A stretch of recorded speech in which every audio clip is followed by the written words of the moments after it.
You are tuned into Justice Insight Cam. Here, we examine genuine law enforcement encounters through actual bodycam footage.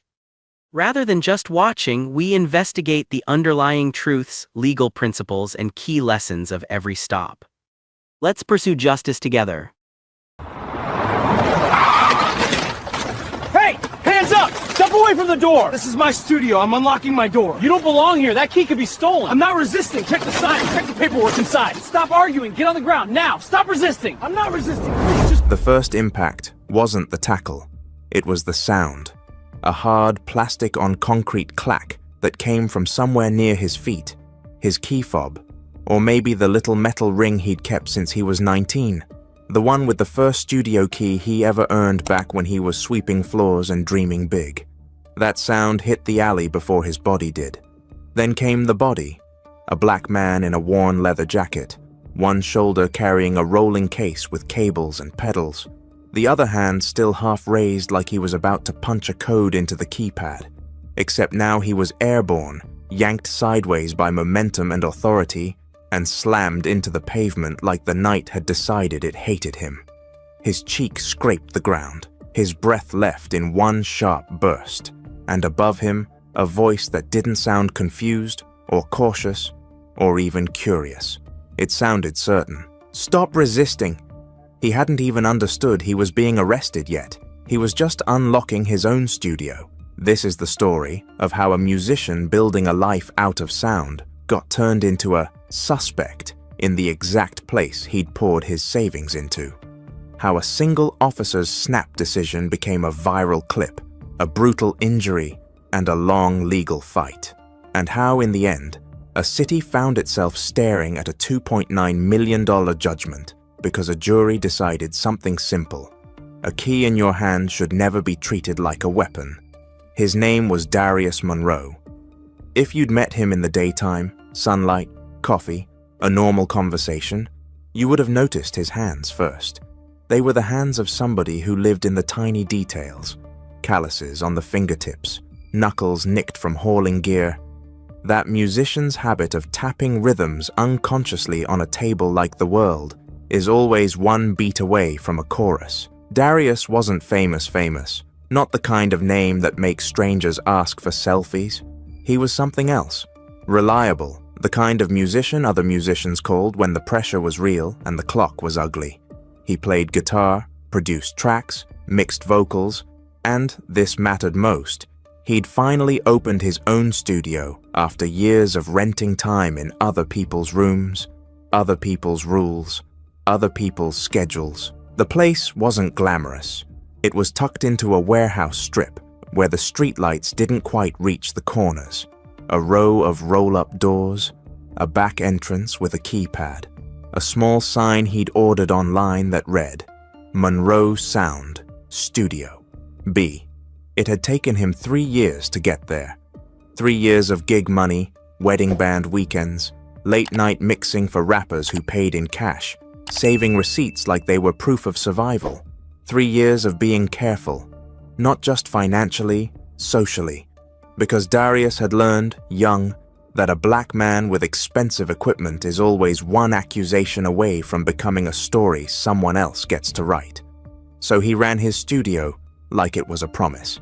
Clean, professional, no drama.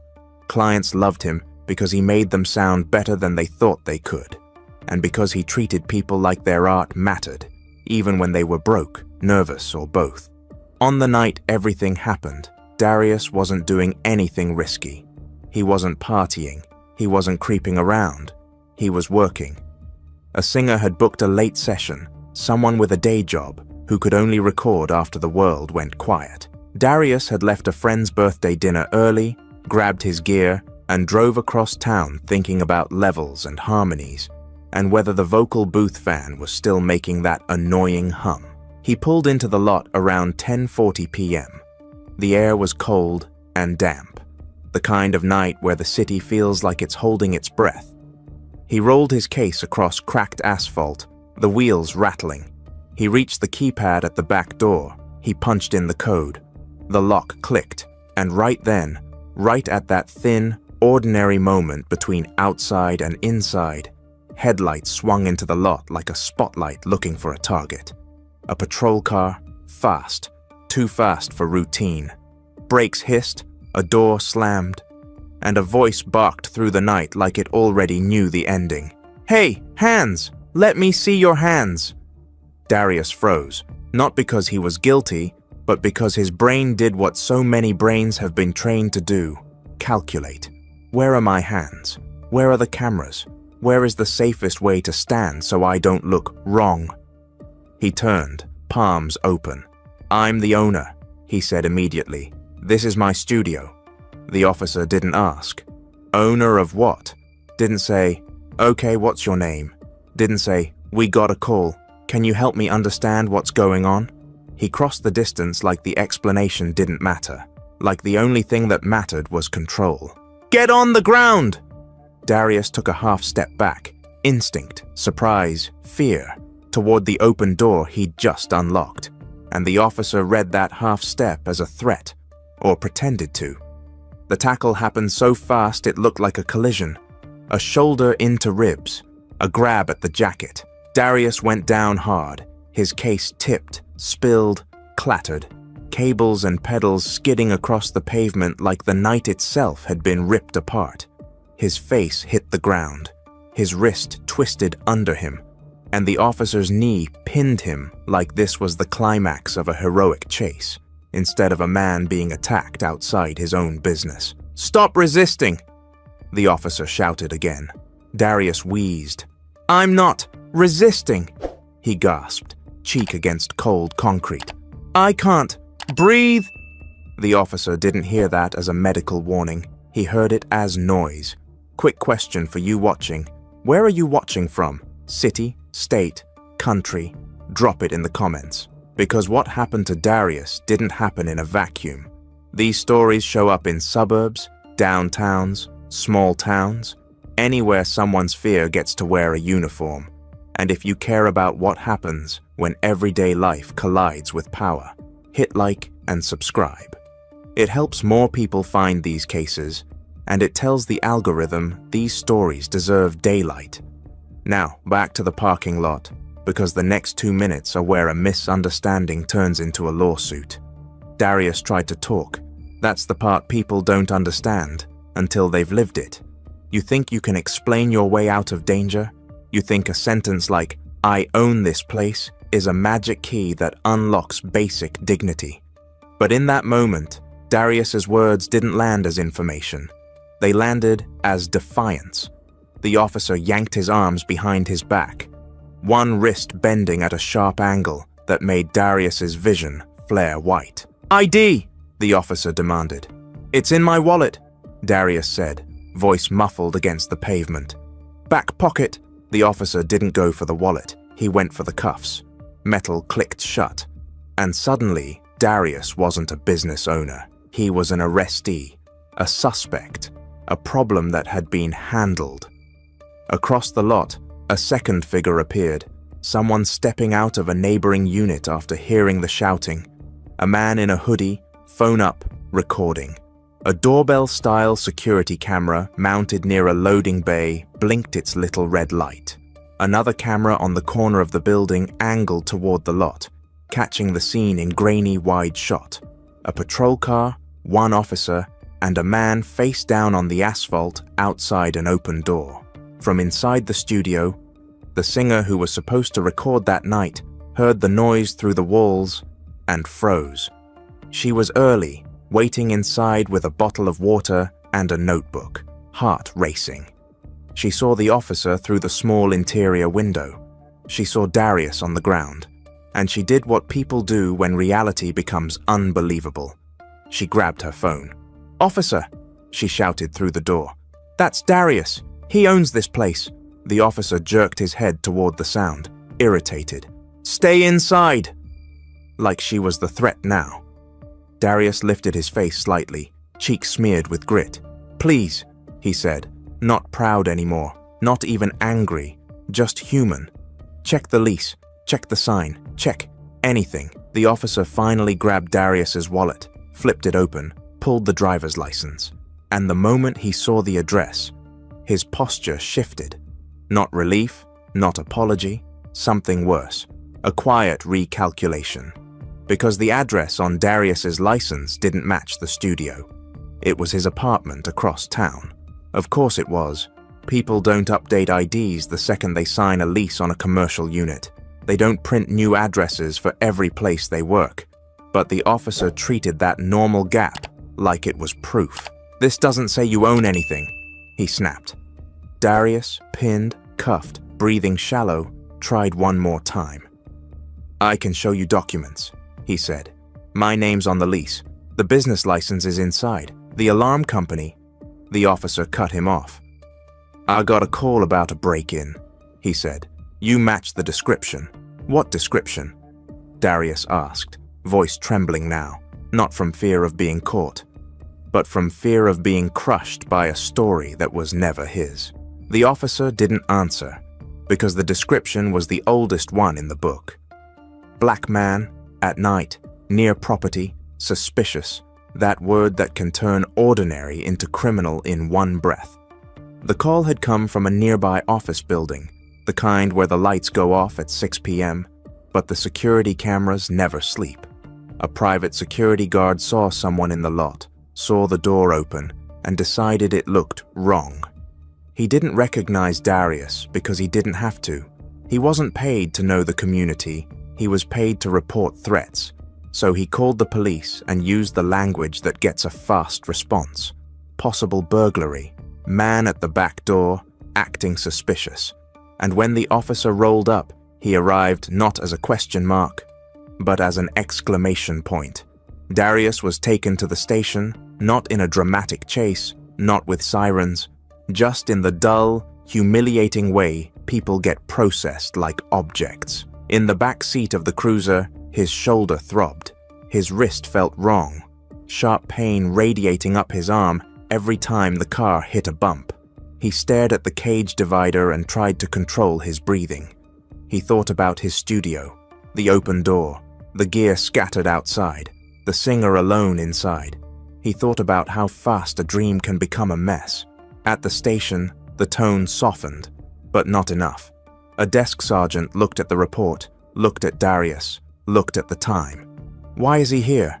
the sergeant asked. The officer shrugged like it was routine. Suspicious person, possible break-in, he didn't comply. Darius's eyes snapped up. "I complied," he said. "He tackled me while I was unlocking my own door." The sergeant sighed, that tired exhale of someone who'd seen too many versions of the same story. "Do you have proof it's your studio?" he asked. Darius swallowed pride and said the only thing that mattered. "Call my landlord," he said. "Search the unit. My paperwork is inside." So they did. An officer was sent back to the warehouse. He walked into Studio B and found what Darius said he'd find. Business license, lease, insurance documents. A wall full of acoustic panels with Darius's logo painted neatly in the corner. In other words, truth. And after midnight, the station sergeant came back and uncuffed Darius like returning a library book. "No charges," he said. "You're free to go." That was it. No apology. No, we made a mistake. No acknowledgement that Darius had been slammed into the ground, injured, humiliated, and pulled out of his own life like a weed. Just, "You're free to go," as if freedom is something a police station grants. Darius walked out into the cold, with one arm held stiff against his body. He drove back to the studio, alone. When he arrived, the singer was gone. So was the feeling of safety he'd built into those walls. His gear still lay where it had spilled, some of it scuffed, one pedal cracked, a microphone case dented. He stood in the doorway and stared, and for the first time that night, he felt something stronger than pain. He felt violated, not robbed of property, robbed of peace. Here's the question that matters. What would you do if this happened to you? Would you swallow it like bad luck? Would you tell yourself it's not worth the trouble?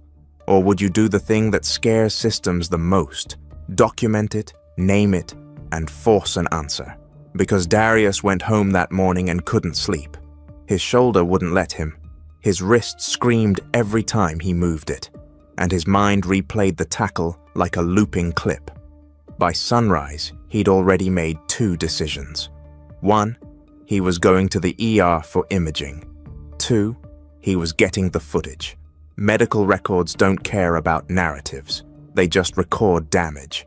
The scans showed a shoulder injury serious enough to require surgery.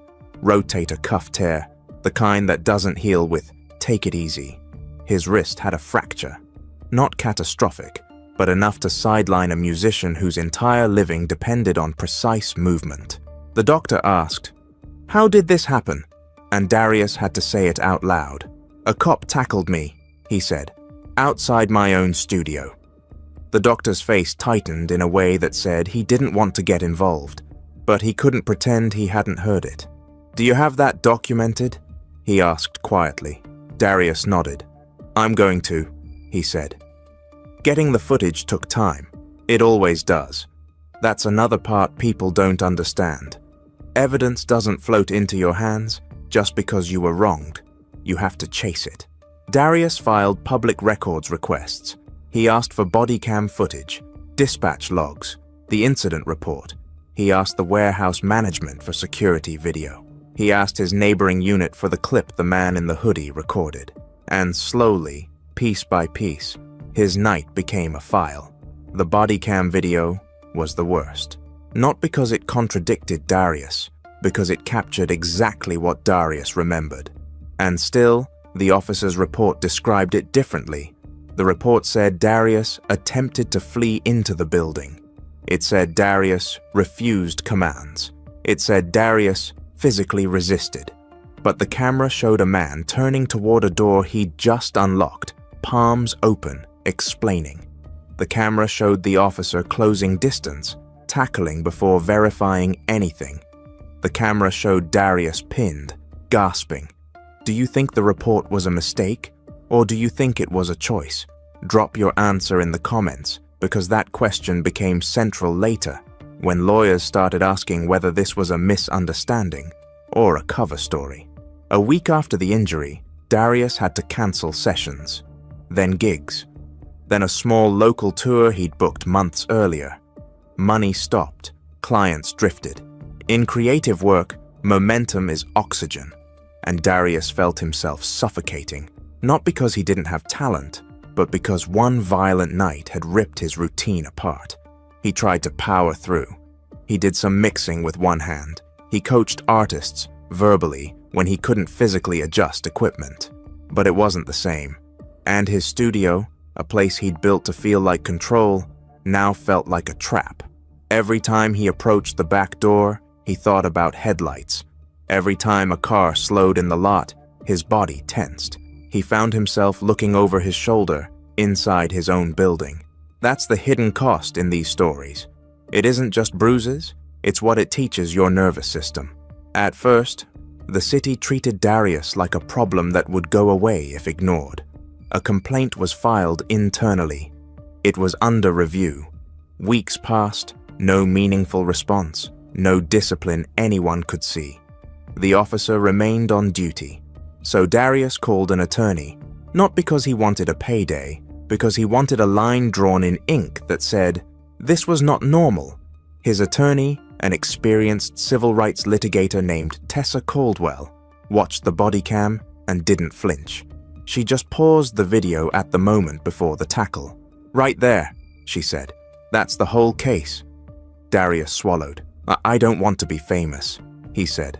I just want to work. Tessa nodded. I know, she said. But sometimes the only way you get your life back is by making them answer for taking it. She explained the options in plain language. They could sue the officer individually, yes, for excessive force.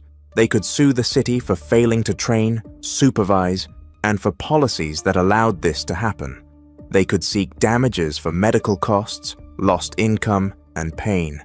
They could also seek something harder to quantify, the destruction of trust. Darius asked the question everyone asks.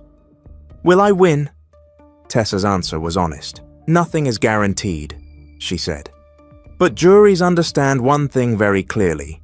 You don't tackle someone for unlocking a door, not before you verify. Not when there's no threat, not when you have time to do your job. So they filed. Once the lawsuit hit, the city's tone changed. Publicly, they said the officer acted appropriately based on the information available.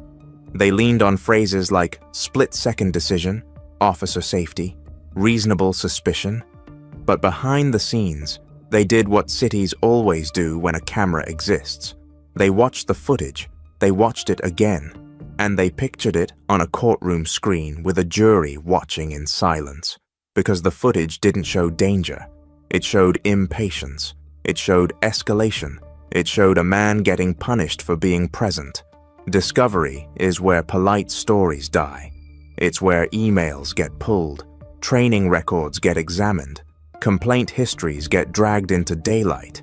Darius's attorney requested the officer's prior use of force incidents, his evaluations, any disciplinary actions, patterns. And patterns have a way of telling the truth even when people refuse. It turned out this officer had been complained about before. Not always for violence, sometimes for attitude, sometimes for aggressive tone, sometimes for unnecessary escalation. The kind of complaints departments often bury under a shrug. He also had a reputation, off the record, whispered in hallways, for going hands-on fast. And that matters. Because a jury doesn't just look at one night.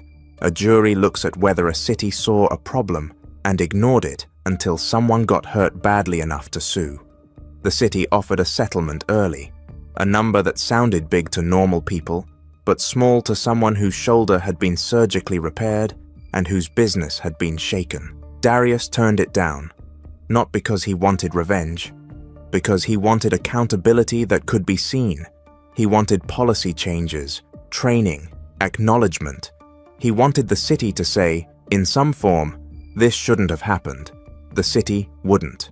So the case moved toward trial. And as it did, the pressure increased. Local news picked it up.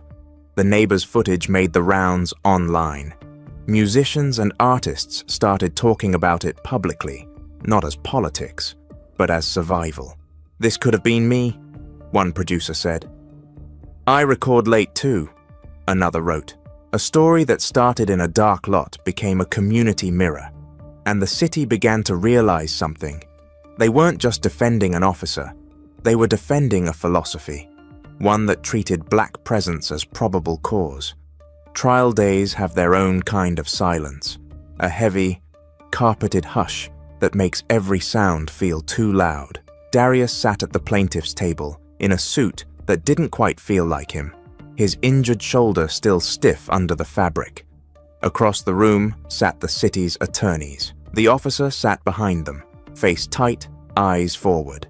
In opening statements, Darius's attorney didn't dramatize. She didn't need to. She told the jury the truth. A man was tackled and injured while unlocking his own business, she said. And then the official report tried to turn that into resistance to justify the force. The city's attorney responded with the usual playbook. Officers respond to calls.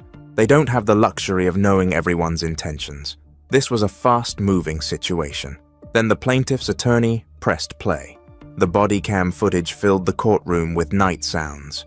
Tires on gravel, a shouted command, the thud of a body on pavement. Juries don't like being manipulated. They like evidence, and the evidence made the room colder. Witnesses testified. The singer described watching Darius being pinned outside the very door he'd opened for her. The neighbor described recording because it looked wrong. A medical expert described the injury in clinical terms that sounded brutal in plain English. Torn tissue, surgery, recovery time, permanent limitations. Darius himself testified. He didn't perform. He didn't cry on cue.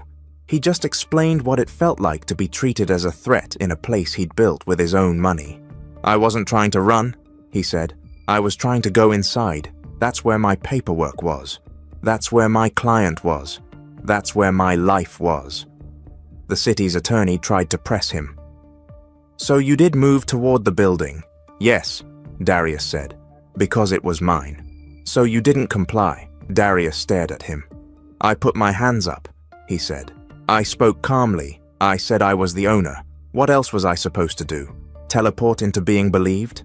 The courtroom went quiet, because sometimes one sentence captures a whole reality. The officer testified too. He used the language he'd been trained to use. Threat assessment, officer safety, suspect behavior.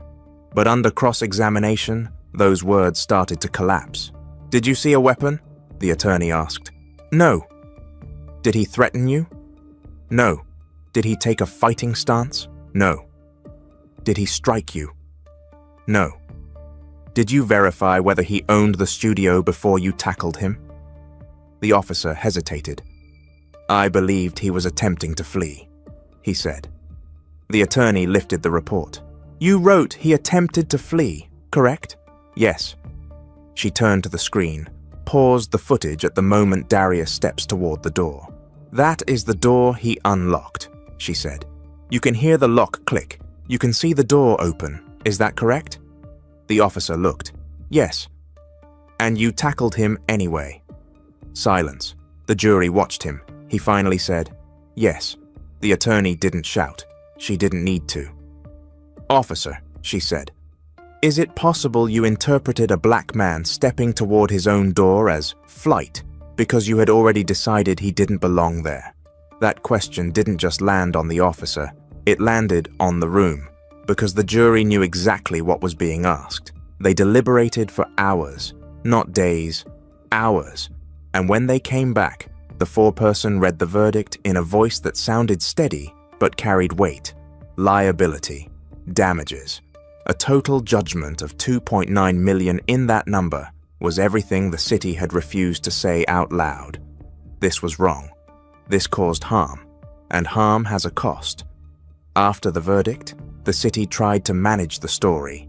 They said they were reviewing options. They said they respected the process. They hinted at appeal. But money is a language all institutions understand. And $2.9 million is not a we did nothing wrong number. It's a we lost in front of people who watched the truth number. Darius didn't celebrate like someone who won the lottery. He didn't feel lucky. He felt tired, relieved, yes, but also heavy, because victory doesn't erase what happened to his body or what happened to his sense of safety.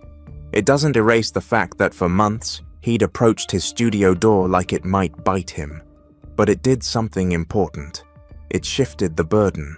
It made the city, an entity with budgets and lawyers and press statements, carry a piece of what they'd put on him.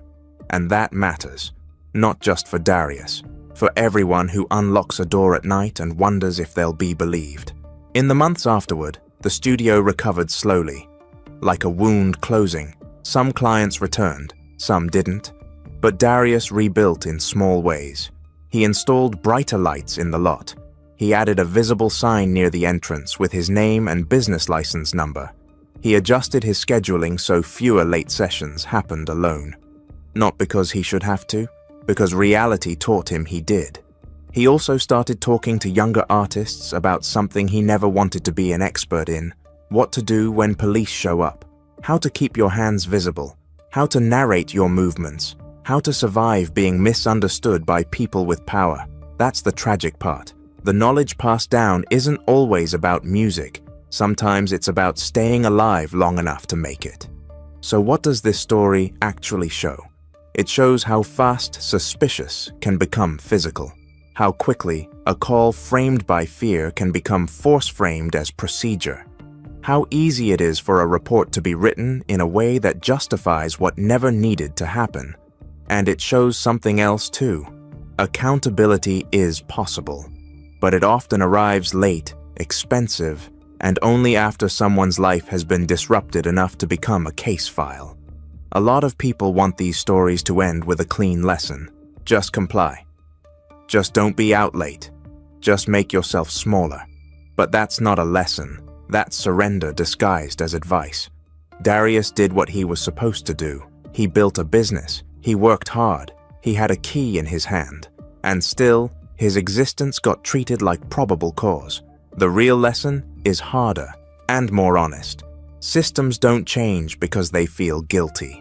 They change when consequences become unavoidable, when juries watch footage and refuse to swallow the official story, when cities realize ignoring it is more expensive than fixing it, when people like Darius refuse to accept that the price of living normally is being attacked for it.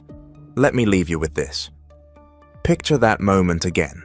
A keypad, a door, a lock clicking open. A man with equipment and a schedule, and a client inside, just trying to do his job. Now picture how quickly that ordinary moment turned violent. Not because Darius did something dangerous, because someone decided he looked like danger. And if you're wondering why cases like this matter, even when they don't involve death, even when the person survives, this is why. Because freedom isn't only about breathing, it's about belonging. It's about the right to unlock your own door without getting tackled into the ground for it. And when a city has to pay $2.9 million for forgetting that, it's not just a number, it's a receipt for a night that never should have happened, for a choice that was made too fast and justified too easily, and for the simple truth we keep circling back to, again and again, until it finally sticks. A key in your hand is not a crime. Thank you for your time. Should this video have broadened your understanding, please support us by liking, sharing, and subscribing to Justice Insight Cam. Keep yourself informed, stay safe, and await our upcoming broadcast.